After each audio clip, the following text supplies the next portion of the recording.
How's it going? Matt McNeil coming to you from the garage. I was going to make a video today and show you guys something. But before I did, I figured I would pour a blank. And so I hope your day's going better than mine. That's, yeah. Oh, it's everywhere. And like this entire bucket lid is, yeah, so anyway. I salvaged what I could, and I'm pretty much at the point where I'm just going to let this dry and peel it up. Luckily, there was just enough to fill the rest of this mold, but I'm now completely out of latex, which sucks. But let's ignore this problem for a moment and let's talk about this guy. I did a video a couple days ago talking about how this is sort of like a kit bash zombie that I make from latex scraps in a bucket and, you know, pieces of maybe a blank, or, you know, I pour half a face in order to, you know, make one of these work. And it occurred to me that I wanted to do a tongue. So I poured a tongue in my Ed Wolf mold. Again, you know, this kind of stuff is awesome. And actually, these are the little eyeball molds that I made this eye with. And they're just, I cast them off of those cheap little Halloween, you know, you can order like blue, brown, green. Anyway, so I just made a mold of these guys ages ago when I was doing Evil Ed masks. And those are the molds for that. So that's where I took that from. This is the tongue mold for Jerry. I'm actually making tongues for Jerry at the moment. But this is the Evil Ed Wolf tongue, which is like really long. So I only made the end of the tongue for this guy. And as you can see, I got it just kind of jammed in there now. It's not glued in.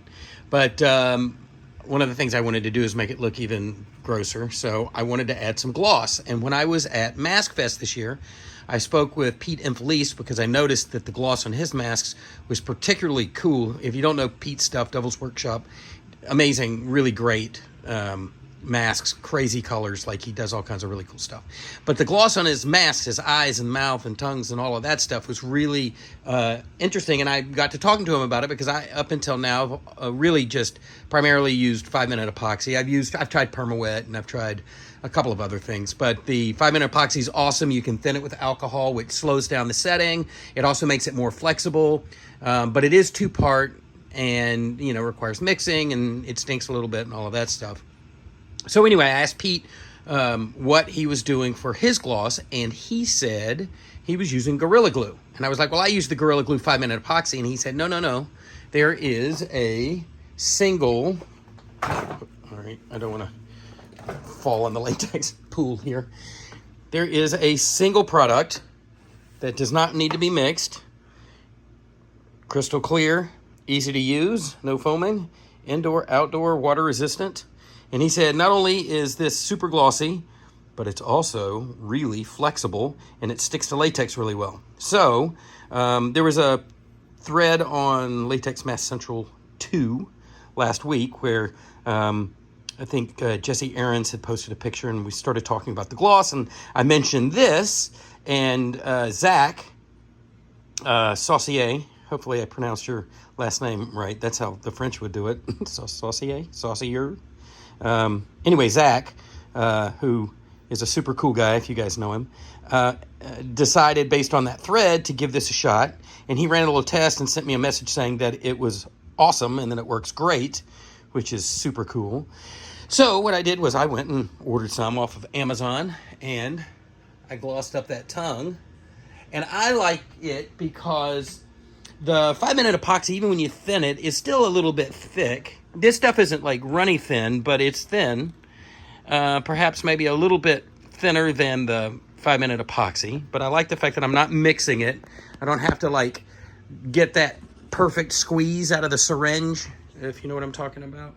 5-minute epoxy comes in that kind of thing, where you have 2 parts. And if you can see this one, there's less of the clear stuff and more of the yellow stuff. And so, yeah, you don't have to worry about getting an even squeeze, getting that stuff out. Now, that's actually not only old, but it's, I think that's maybe 60-second epoxy or something. It's like really fast. But anyway, I digress. So this is the tongue, and I just brush this on. It says you can work with it for 5 minutes. I think it sets in about 30, but they said full stickiness, and we're not really using it for glue, but you should wait till it's cured and whatnot. Full stickiness is 24 hours. So anyway, it is super flexible. It looks great. And like I say, it's a thinner gloss.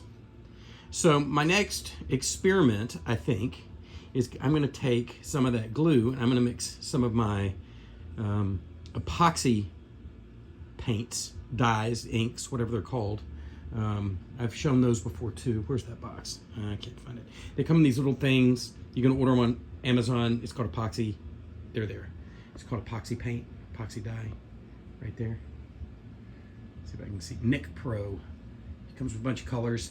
I tint epoxy with it all the time. 3D printer epoxy, 5-minute epoxy, all kinds of epoxy. It works great.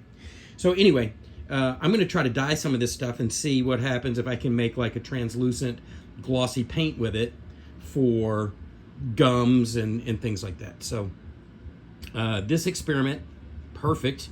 You can thank Pete and Felice for it.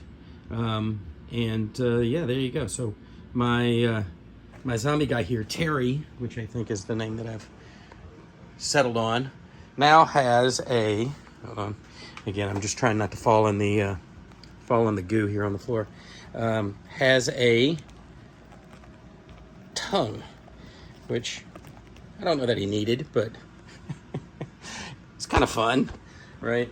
You put it in the center, you can put it to the, sorry, I'm just trying to get it in there with one hand, not easy. There we go. So yeah, you could center it up like he's been hanged. I thought one of the ideas I had was maybe I'll put a rope around his neck, but that doesn't make any sense with this. So anyway, but maybe his tongue swelled up when whatever happened to him happened. Or maybe I'll cut it a little shorter and I'll just stick it in there so that it visually, there's something going on in there rather than just an open black painted, mouth interior. There's some structure going on. So anyway, there you go. This is the stuff. Again, I bought the larger size because I felt really confident after both Pete and Zach recommended it. And so far, so good. It works great. If you give it a shot, be sure to report back. Let us know that you tried it and what your experience was with it. And if I get some time, maybe today or tomorrow, I'll mix a little color in with it because I've got some teeth for these Jerry's to paint. And maybe I'll give that a shot. And maybe I'll also mix in a little bit of my flocking into the glue just to sort of see what that looks like, because I like stuff that's not like constant color, something that's a little broken up. So the flocking does a good job for that too. So anyway, there you go. Hope everybody's having a good day. Better than mine at least, because now I get to clean up a ton of latex. I'm going to clean up as much as I can and let the rest dry and peel it up, and hopefully it'll pull up all this stray wig hair that I have all over this floor.